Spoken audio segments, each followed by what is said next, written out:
Priyanka left her 3 children with her mother and husband to work as a domestic worker in Saudi Arabia.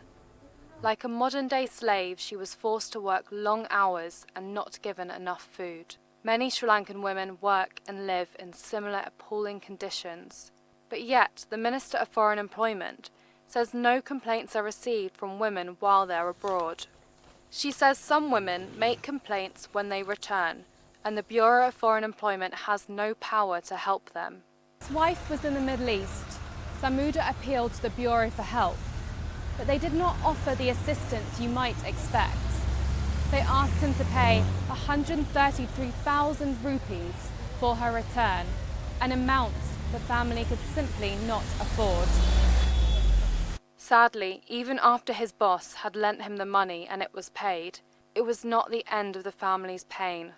Samuda was told his wife would return within 3 weeks, but 3 months later, she still had not been brought back. 8 months after paying the money, he challenged a bureau worker as to why his wife had not returned. He was surprised by what the bureau worker told him. ඒක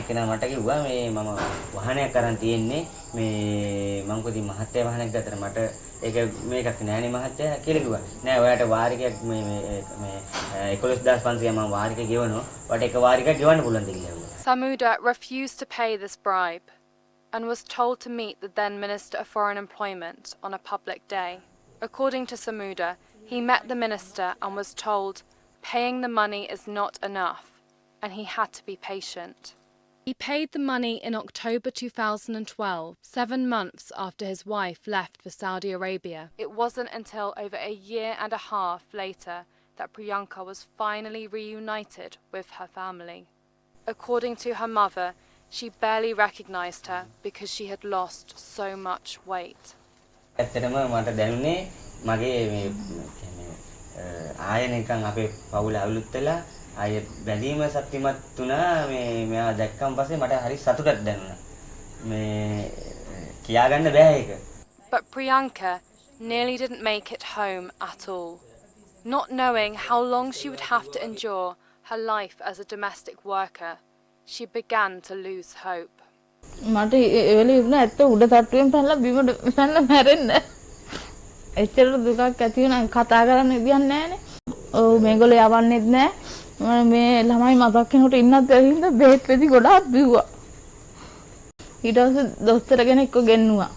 දොස්තර කෙනෙක්ව ගෙන්නලා මේ වමන යන්න බෙහෙත් වගේක් දුන්නා. තේලයින් දුන්නා. ඊට පස්සේ වමනේ වලින් බෙහෙත් ටික ගිහිල්ලා තිබුණා. මේ ඊට පස්සේ මං එනකොට දැන් පඩි ඉතුරු පඩි බේරනකොට රියල් 300ක් මේ කපාගත්ත දොස්තරට ගෙන්නුවාට රියල් 300ක් ගියා කියලා real 300ක් කපාගත්තා. The minister said the government is looking at other forms of income so there is less reliance on remittances from women abroad, but said that it would take time to change things. She reacted strongly against a ban.